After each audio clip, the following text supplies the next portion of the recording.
Afternoon, everybody. Selamat siang semuanya. Today's devotion is going to talk about heart. Hari ini kita akan berbicara tentang hati. It's not the organ that is pumping. We're not talking about the pumping organ. Bukan berbicara tentang organ tubuh kita yang hati, yang jantung yang memompa darah itu, bukan ya. Okay, we're talking about what is actually inside you, what is in your real heart, which is think about you. Yang mau kita bahas adalah apa sih yang sebenarnya ada di dalam dirimu, yang Anda pikirkan, yang ada di dalam dirimu. Because whether we like it or not, the Bible talks a lot about the heart. Karena suka nggak suka memang banyak sekali dibahas di dalam Alkitab tentang hati ini. And we're going to go to a few verses, so to save time, I'm just going to ask Pastor Iskandar to help me just read those verses. Starting from Proverbs chapter 4. Oke. Kita akan beberapa ayat kita akan bahas hari ini supaya waktunya dipersingkat. Saya akan minta Pastor Iskandar untuk membacakan ayat-ayat yang dimulai dari Amsal pasal 4. Verse 23. Oke. Saya akan bacakan ayat Amsal 4 ayat 23. Jagalah hatimu dengan segala kewaspadaan, karena dari situlah terpancar kehidupan. So you find that even in the bahasa it says jaga. Jaga means to really look after. How do you look after your heart if it's just an organ? Jadi di dalam terjemahan bahasa Indonesia pun dikatakan jagalah hatimu. Pertanyaannya, bagaimana cara kita menjaga hati yang bahasa Inggrisnya heart itu jantung sebenarnya terjemahan bahasa Indonesia. Bagaimana cara menjaga jantung yang memompa darah itu? We can't even see our physical heart. Kita pun sebenarnya secara fisik nggak bisa lihat jantung kita sendiri, hati kita. But obviously the Bible is telling us, be careful how we entertain thought, be careful how we allow ourselves to be influenced by what we see, what we think, what we do. Tapi sangat jelas Alkitab meminta kita untuk menjaga hati kita dari apa yang kita lihat dengan mata, apa yang kita dengar, dan apa yang kita lakukan juga. You know, it's very simple for somebody to influence us. Sangat gampang bagi kita untuk dipengaruhi oleh orang-orang lain. They keep showing you the same thing, keep telling you the same thing, keep showing you the same thing, keep telling you the same thing. After a while, even you don't believe, after a while, maybe it's true. Cara mereka memberi pengaruh adalah dengan cara menunjukkan kepada Anda, kemudian kasih tahu Anda, kemudian tunjukkan lagi hal yang sama, beritahu lagi hal yang sama, tunjukkan terus dan beritahu terus hal yang sama. Walaupun saudara tidak percaya, lama-lama saudara juga terpengaruh, jangan-jangan ini benar. So even if we are not, say, purposely going to accept something, having to see and hear on a constant basis affects the way we think, the way we feel, the way we approach a subject. Sebenarnya bukan bermaksud kita itu sengaja untuk mempercayai atau meyakini hal-hal yang tidak benar, tetapi dengan kita lihat dan kita dengar, apa yang kita lihat dan kita dengar secara konsisten, itu cepat atau lambat akan mempengaruhi cara kita berpikir, cara kita berbicara, dan juga cara kita melakukan sesuatu. Every major decision in your life that we make, every major decision is after many hours, many times of thinking over, pondering, and whether we are ready in our heart to take it on. Jadi keputusan besar dalam hidup kita kebanyakan kita buat setelah kita terus-menerus memikirkan hal yang sama berulang-ulang sampai akhirnya kita pun melakukan satu keputusan, mengambil satu keputusan tertentu. It's like this, you don't need a lot of thinking, a lot of watching your heart when you want to think about what you want to eat for breakfast. Sebagai contoh ya, kita itu tidak perlu sengaja untuk memikirkan atau merenungkan sebenarnya apa sih yang kita mau makan untuk sarapan hari ini. But if you want to buy a car, you don't think the way of buying a car like you think in buying breakfast, unless you got billions and billions of dollars. Tapi kalau bicara keputusan besar, misalnya kita mau beli mobil, kita nggak segampang itu berpikir untuk seperti makan sarapan apa hari ini. Tidak segampang itu kecuali Anda memang super jutawan atau super miliarder. Right? In the same for a house. Even when you want to buy a house compared to a car, you spend more time thinking, checking it out, seeing whether this house actually is according to what you want than to a car. Keputusan yang lebih besar mungkin katakanlah kita mau beli rumah. Jadi kalau dibanding dengan beli mobil, beli rumah itu keputusannya lebih besar dan kita pasti menghabiskan lebih banyak waktu untuk buat pertimbangan. Rumah seperti apa yang kita mau beli, nah itu akan menghabiskan lebih banyak waktu untuk kita berpikir berulang-ulang dibandingkan kita mau beli mobil tadi. I know that every one of you would like to wake up and say, "Oh, I like that house. I just buy it." The way you buy breakfast. Saya tentu percaya kalau banyak di antara kita yang menginginkan kehidupan di mana begitu buka mata kita beli rumah itu segampang beli sarapan ya, keputusannya gampang sekali. Saya suka rumah ini, saya beli saja. Just because you want to buy doesn't mean that people want to sell.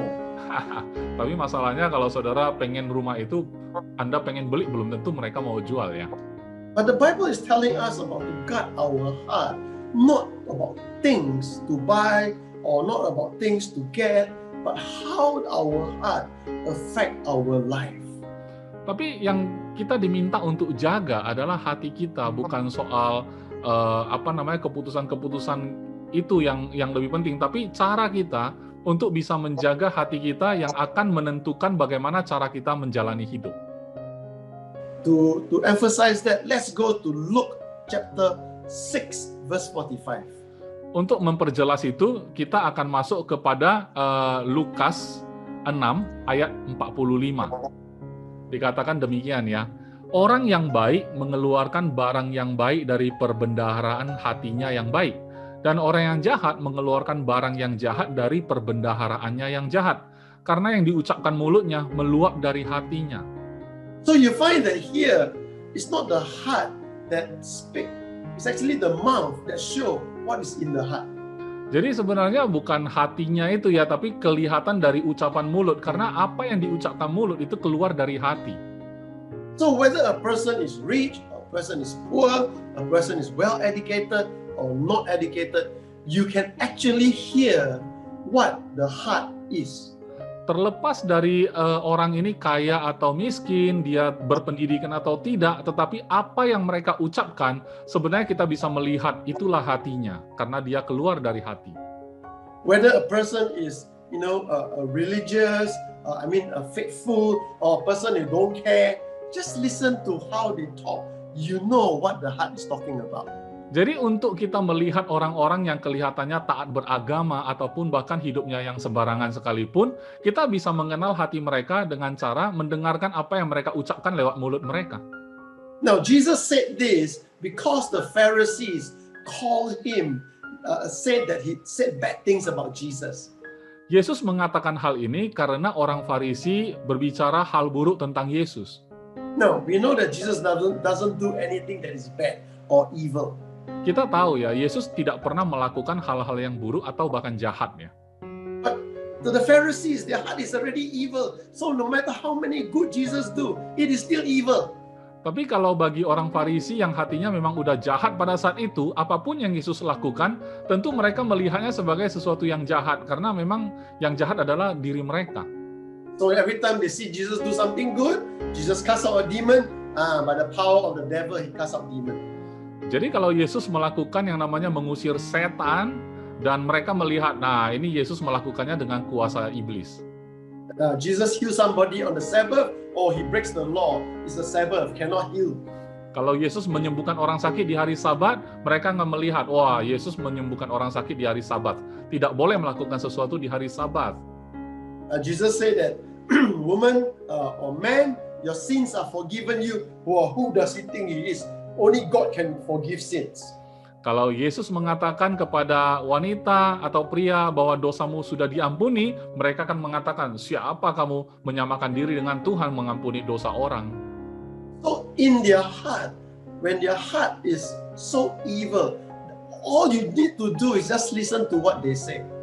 Jadi kalau memang hati mereka sudah jahat, Jadi apa yang saudara perlu lakukan adalah dengar saja apa yang mereka ucapkan lewat mulut mereka. So, even for believers, even though you have been a believer for many years, be careful about your heart because what you say actually expose who you are. Sama juga dengan orang percaya, apalagi orang percaya yang boleh dikatakan sudah lama menjadi orang percaya. Perhatikanlah, hati-hatilah menjaga hatimu, karena dari perkataanmu orang bisa menilainya. Let's go quickly for the next few minutes. Deuteronomy chapter 8 verse 11 to 17. Oke, kita akan bacakan juga supaya mempersingkat waktu dari Bilangan 8 ayat 11 sampai 18. Hati-hatilah supaya jangan engkau melupakan Tuhan Allahmu dengan tidak berpegang pada perintah, peraturan, dan ketetapannya yang kusampaikan kepadamu pada hari ini. Dan supaya apabila engkau sudah makan dan kenyang, mendirikan rumah-rumah yang baik serta mendiaminya, dan apabila lembu sapimu dan kambing dombamu bertambah banyak, dan emas serta perakmu bertambah banyak, dan segala yang ada padamu bertambah banyak, jangan engkau tinggi hati, sehingga engkau melupakan Tuhan Allahmu yang membawa engkau keluar dari tanah Mesir, dari rumah perbudakan, dan yang memimpin engkau melalui padang gurun yang besar dan dahsyat itu, dengan ular-ular yang ganas serta kalajengkingnya, dan tanahnya yang gersang, yang tidak ada air. Dia yang membuat air keluar bagimu dari gunung batu yang keras, dan yang di padang gurun memberi engkau makan mana yang tidak dikenal oleh nenek moyangmu, supaya direndahkannya hatimu dan dicobainya engkau, hanya untuk berbuat baik kepadamu akhirnya. Maka janganlah kau katakan dalam hatimu, kekuasaanku dan kekuatan tanganku lah yang membuat aku memperoleh kekayaan ini. Tetapi haruslah engkau ingat kepada Tuhan Allahmu, sebab dialah yang memberikan kepadamu kekuatan untuk memperoleh kekayaan, dengan maksud meneguhkan perjanjian yang diikrarkannya dengan sumpah kepada nenek moyangmu seperti sekarang ini. So you find that God is very faithful to the nation of Israel because of his promise to Abraham. Jadi saudara bisa melihat betapa setianya Tuhan kepada umat Israel ini karena apa yang sudah dia janjikan kepada nenek moyang mereka Abraham. And when the nation of Israel moved from a slave to wandering into the promised land, dan pada saat orang Israel ini bergerak keluar dari perbudakan di padang gurun kemudian masuk ke tanah perjanjian, Moses is telling them that the day will come that they are full, that they are rich, that they are all settled and well taken care of. Be careful not to say in their heart. Musa mengatakan berulang kali bahwa mereka akan tiba waktunya untuk menikmati yang namanya kepenuhan dan semua yang mereka kerjakan itu menjadi berhasil, tapi pada saat itu harus mereka ingat untuk menjaga hati mereka. Don't say in your heart, by your strength, by your own wisdom, by your own ability, you have made yourself rich. Katanya, janganlah kau katakan dalam hatimu, kekuasaanku dan kekuatan tanganku lah yang membuat aku memperoleh kekayaan ini. So many a times, it is not the poor, the struggling that fail to look for God. It is actually those who are already settled, already rich, already blessed. They're sort of like, I don't need God so much anymore. Jadi yang sebenarnya kebanyakan terjadi adalah bukanlah orang miskin yang penuh kekurangan merasakan kesulitan untuk minta tolong kepada Tuhan atau mencari Tuhan, tetapi justru yang lebih bergumul adalah kebanyakan orang yang sudah serba kecukupan ya, sudah merasa diberkati dan dia merasa semuanya sudah cukup, dia tidak membutuhkan Tuhan lagi. So be careful with your heart. Jadi berhati-hatilah, jagalah hatimu. We pray that you are blessed. We pray that you prosper. We pray that you walk in the wisdom of God. Kami berdoa agar saudara diberkati, saudara hidup berkelimpahan dan berjalan dalam hikmat-Nya Tuhan. And we pray that as God prosper you, that you be such a wonderful blessing unto other people. Dan kami berdoa agar pada saat saudara diberkati berlimpah, membuat saudara berhasil, maka saudara akan menjadi berkat bagi orang lebih banyak lagi. And finally, remember to give thanks to God with a grateful heart. Dan pada akhirnya kita mendorong saudara untuk selalu bersyukur kepada Tuhan, mengucapkan terima kasih dengan hati yang bersyukur. God bless you. Jesus love you. Thank you for watching. Tuhan memberkati, Yesus mengasihimu, dan terima kasih sudah menyaksikan ini.